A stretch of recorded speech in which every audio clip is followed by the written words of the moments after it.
Hey everybody, welcome back to the NYFG podcast. So happy to have you all here again. If you guys were here last week, we talked all about balance and getting crap done when you have a busy life, because I know a lot of you listening do have a super busy life, just like we do. So if you haven't listened to that, make sure you go back and do that. I'm Evelyn. I'm actually turning 22 years old this week. And I got here. Party! And I have my sister here, so why don't you introduce yourself? My eyelash just came off. So I'm Claudia, as you guys know. I'm really excited to be posting these on YouTube. But I want to start posting these on YouTube, so we'll see how that goes. My video does not, it makes me look bad, so I look better in real life. Anyway, I have a triple shot energy today, not sponsored, but holy wow, lots. Can you hear that dinging noise? No. Okay, so yes, I'm really excited for today's episode, and I love podcasting with my big sister.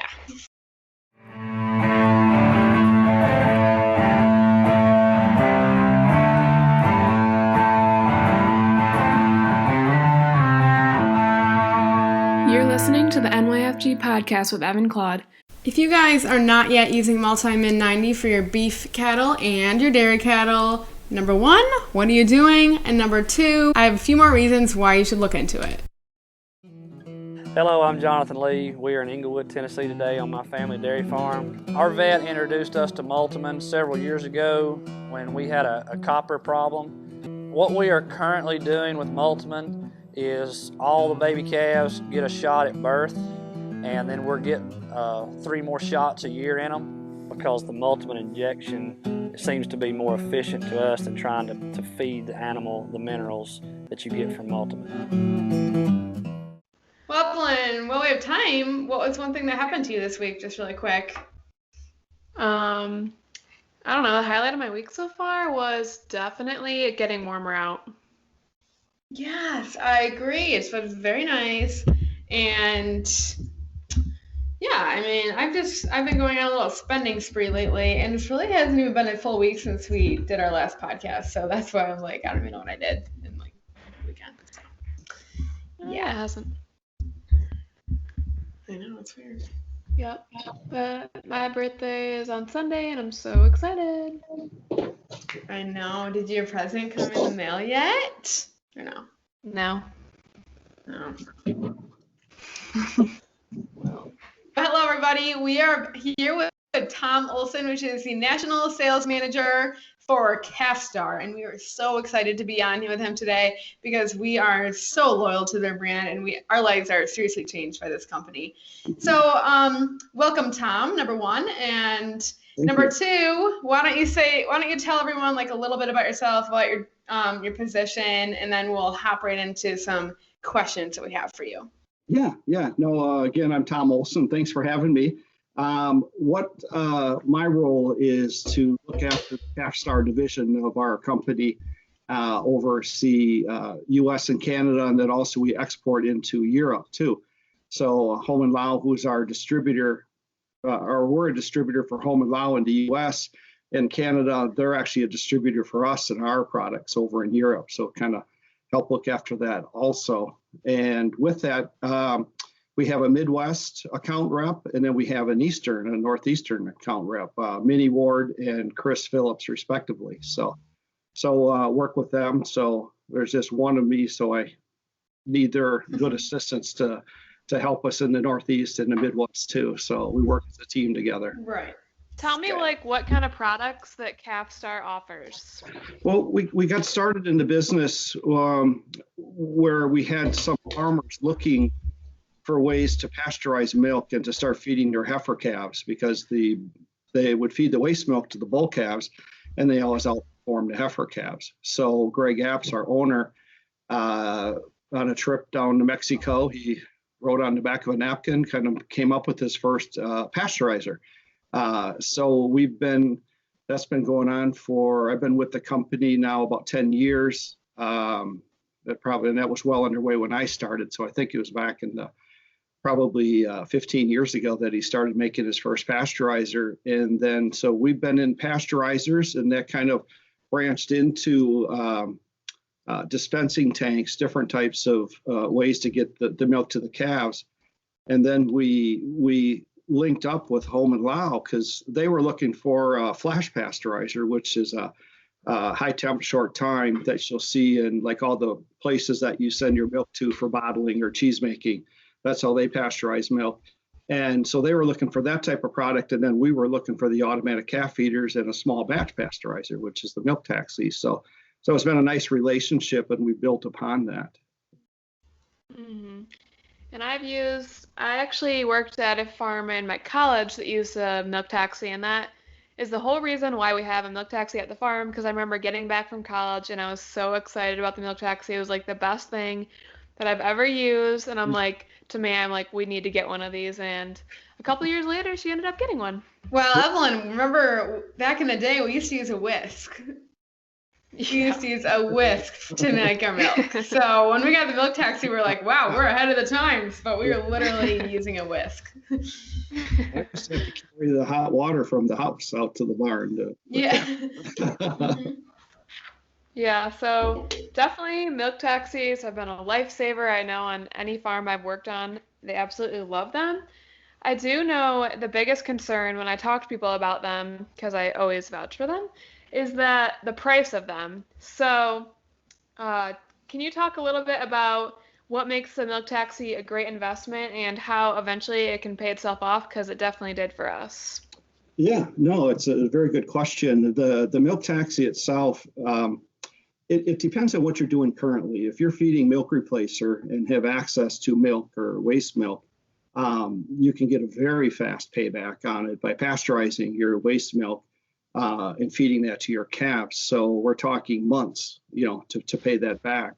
And then also, as far as the milk taxi on the consistency side is something that it brings to the table where, you always hear consistency for feeding calves, where the milk taxi will actually bring that into a realm where it's always mixed properly. And also it'll always be the right temperature when you go to feed calves, and you'll do it very quickly. So that is kind of to help justify the cost of a milk taxi, because you're going to get better performance out of your calves. Even bring in the ability, I don't know, do you guys feed twice a day or 3 times? 3 times a day. 3 times, yeah. Or not. We feed twice. Twice. I was thinking about milking. Sorry. Since when? But so, some farms actually will implement a third feeding just because, they can feed the calves in 20 to 30 minutes. Yeah, it does make it really fast. And for us, we were buying like $70 bags of milk replacer, and now we go from that to not having to pay anything for our feeding, so it's great. Okay, no, that's a very good point. Yes. And we were using at least 4 bags a day. So it was expensive. All right. So I'm going to head on to the next question then. So I think about like different scenarios that we probably think about when we are talking about milk taxis. And I know that you guys also do like automatic feeders and like that kind of thing. So why don't you go through like a different, like when would you recommend a milk taxi for a farm, and when would you recommend an automatic feeder, or is it all preference? Like how do you go about like kind of, helping the farmer decide what they want to feed their calves with? Yeah, very good question.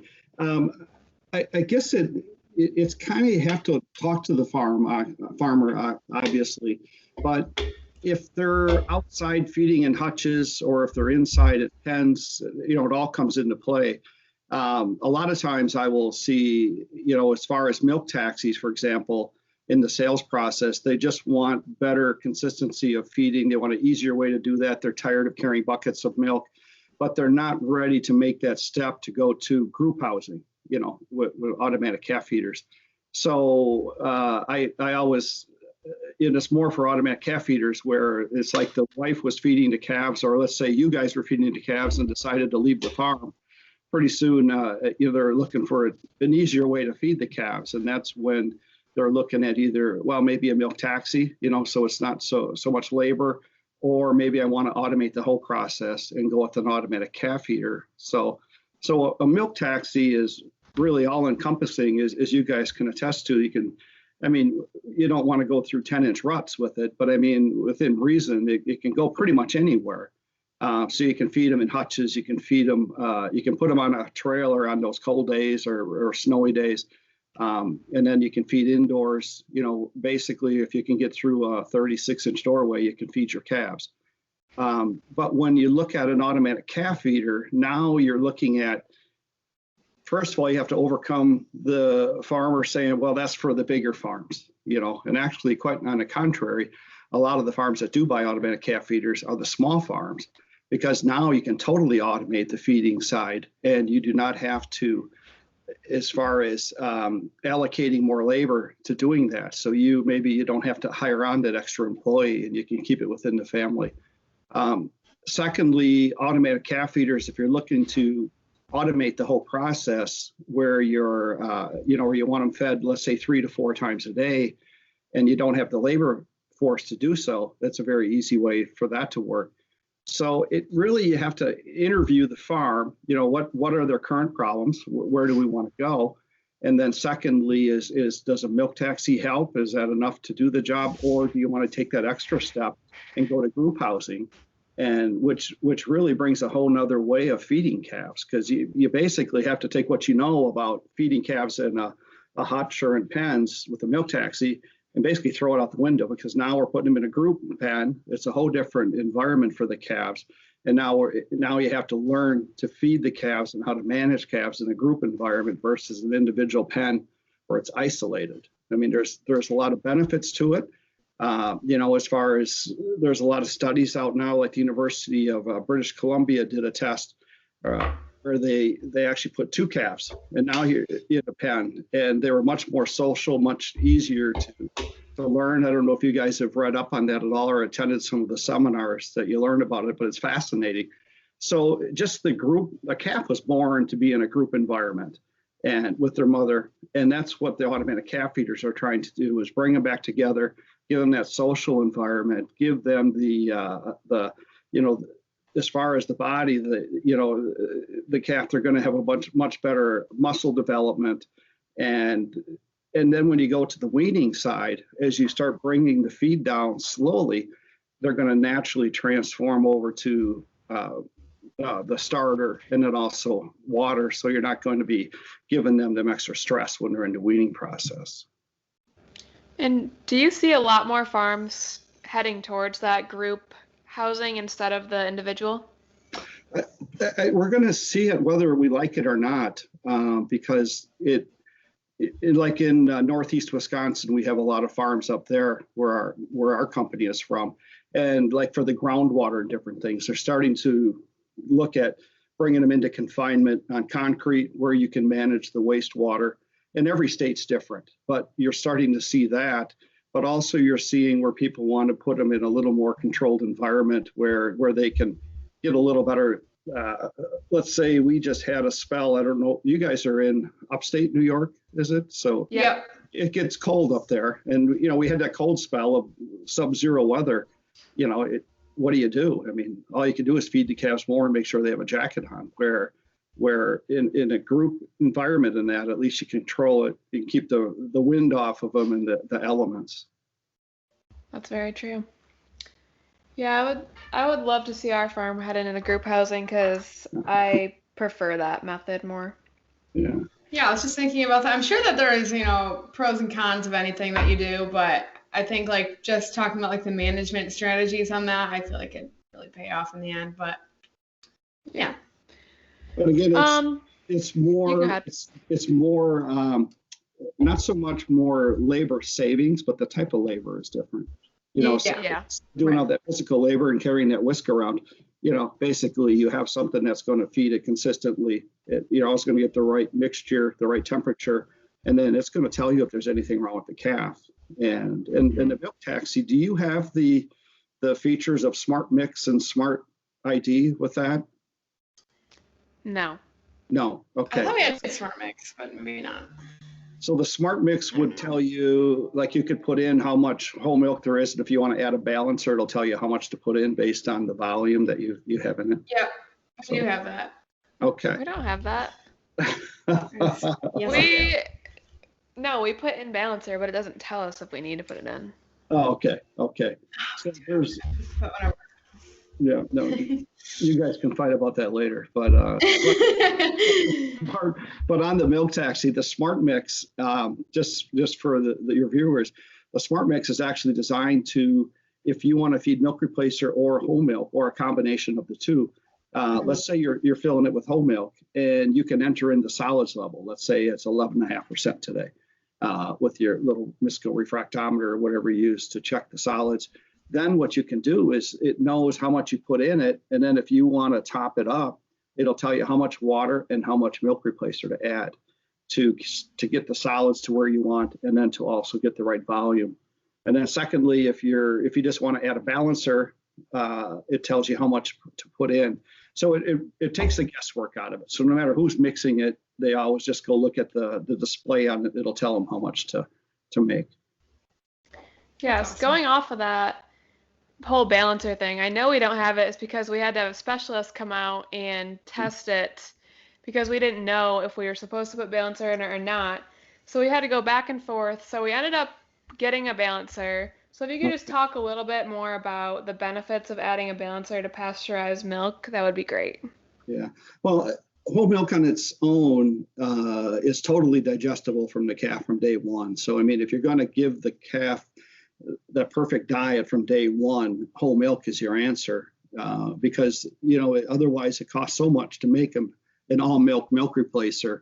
It gets very, very expensive. However, let's say your solids are low. Let's say you're running 11.5 and you want to be feeding 13% solids. A balancer is a good way to increase the solids, but it also gives you the vehicle to bring in things like Clarify, different probiotics, different things that you can add in, like an ad pack to add into your whole milk. And you'd always add it after it's pasteurized. And because what it'll do is, like, the probiotics can kill them off during pasteurizing, or a lot of that stuff gets real sticky and sticks to everything. So once you pasteurize the milk, bring it down to feeding temperature, then add in your ad pack or your balancer, and then do an additional blend. And therefore, then you can go out and feed the calves. So really, it's not me to say, do you put a balancer in or not? It's, do you want to put a balancer, and what are the reasons, and how do we make you do it better? Yeah. In our case, I think we were low on solids, so that's why we decided to do that. Yeah, and with whole milk, you can either two things, add a balancer, or number two, if you're just looking at solids, you can feed more volume, because a calf can drink more whole milk than it can milk replacer without getting too loose. Interesting.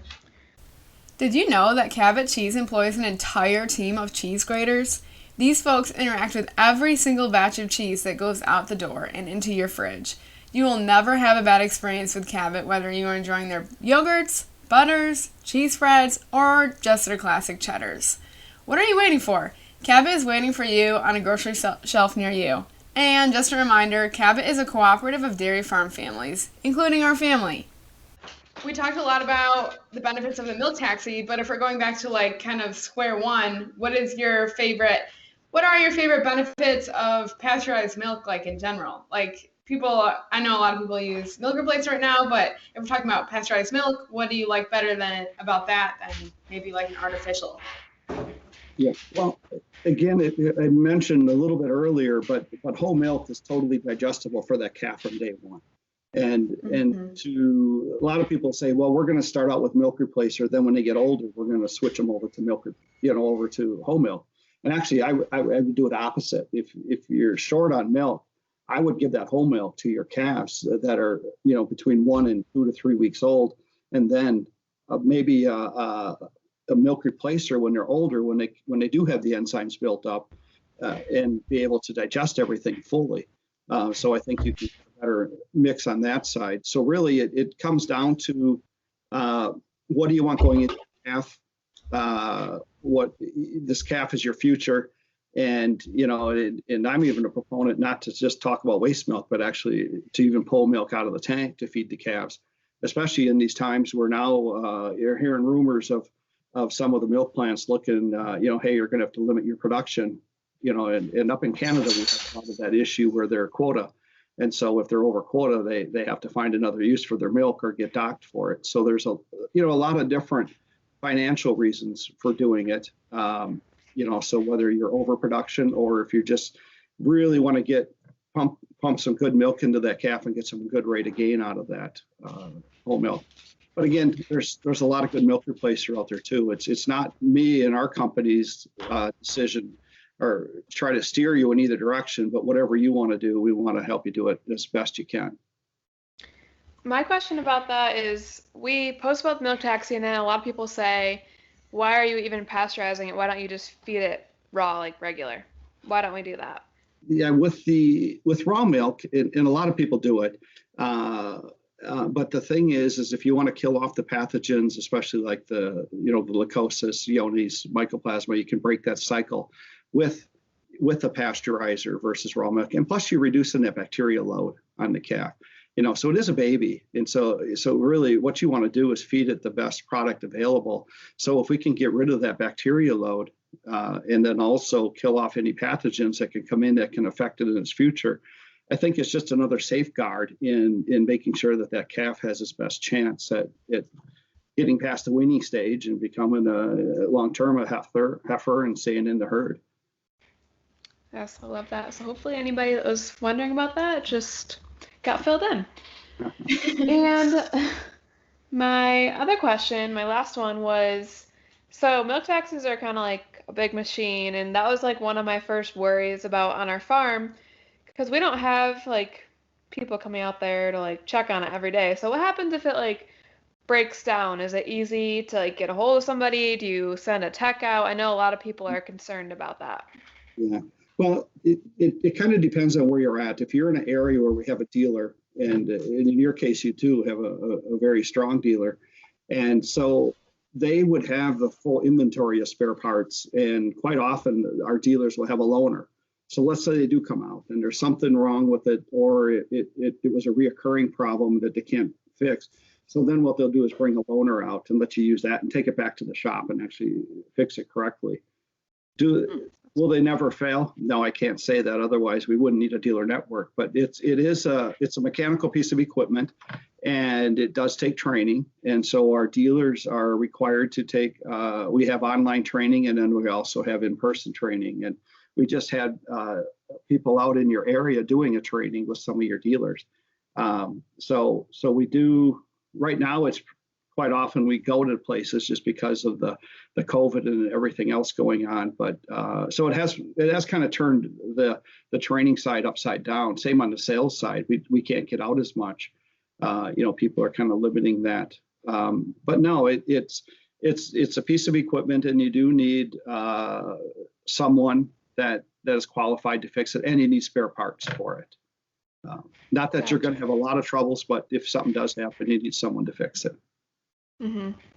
Good to know. Right, because you can't just stop using it one day. You need it like that many times a day that you're going to be feeding. So it's like your milking equipment. It needs to work every day. Exactly. Yep. Right. Okay. So what are your like favorite maybe features of the milk taxi, or what is like some advice that you have for people that are feeding with a milk taxi? Like, just like one piece of takeaway information, or actually however many pieces you want. So, well, I guess I would say that if you're looking for a means to consistently feed your calves, make sure it always mixes correctly. Make sure that it's always the right temperature, and that you're able to feed the calves. So when you do hit that dispense button, you're always getting the correct amount out. So if you're filling buckets and a calf's got its head in there, so if it's drinking while you're filling it, you know what I mean? When you're doing it normally, you don't always give every calf the same amount. So the milk taxi, because it's quick, how long does it take you guys to feed your calves with the taxi? Like 10 minutes. Yeah. So I mean, you can do it very quickly, and everyone gets the right amount. And then if you have some sort of a marking system, some people use clothespins or whatever. So when you start backing off on the feed, that they're always going to get the right amount, and no matter who's feeding them, it's always going to be consistent. So it's just an avenue to make your job easier, to put away the whisk or use it for making eggs and omelets, and let that do the feeding of your calves. Yeah, we use a like a clip system. So every different color clip is like a 2 or a 3 or a 4, and then like the 2 obviously correlates to how like the measurement of the milk. So that's worked really well for us. Can I put one more plug in? We have a product for our taxis, which yours would be able to upgrade. It's called Smart ID, and there's actually a transponder on each individual stall, whether it's inside or out the hutches. And then as you walk along, when the calf comes in, you open that up, the reader up, and so we identify that stall. So let's say you bring your calves in at day 2, it'll start feeding it on a feed curve, very similar to an automatic calf feeder. And then it'll ramp over a few days and ramp up in a few days, and then it'll feed. And then on the weaning side, it'll slowly bring that amount down every day. So you're not just going from 2 times a day feeding to once a feeding. You're going from 6 or 8 quarts to 5.5. And so you're slowly brings it down so the calf can make that transition to the starter and free choice water.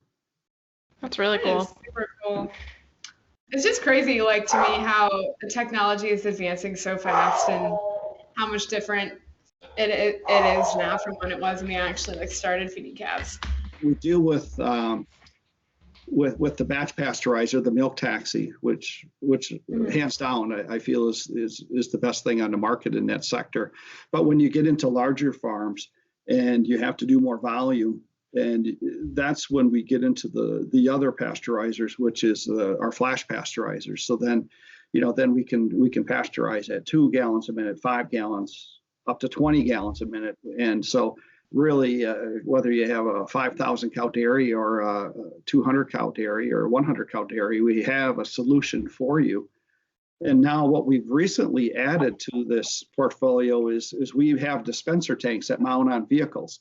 And then we took this technology from the milk taxi, the sensor for the weight, and then also the dispensing system, and we put it onto ours. We call it like the Milk Taxi XL.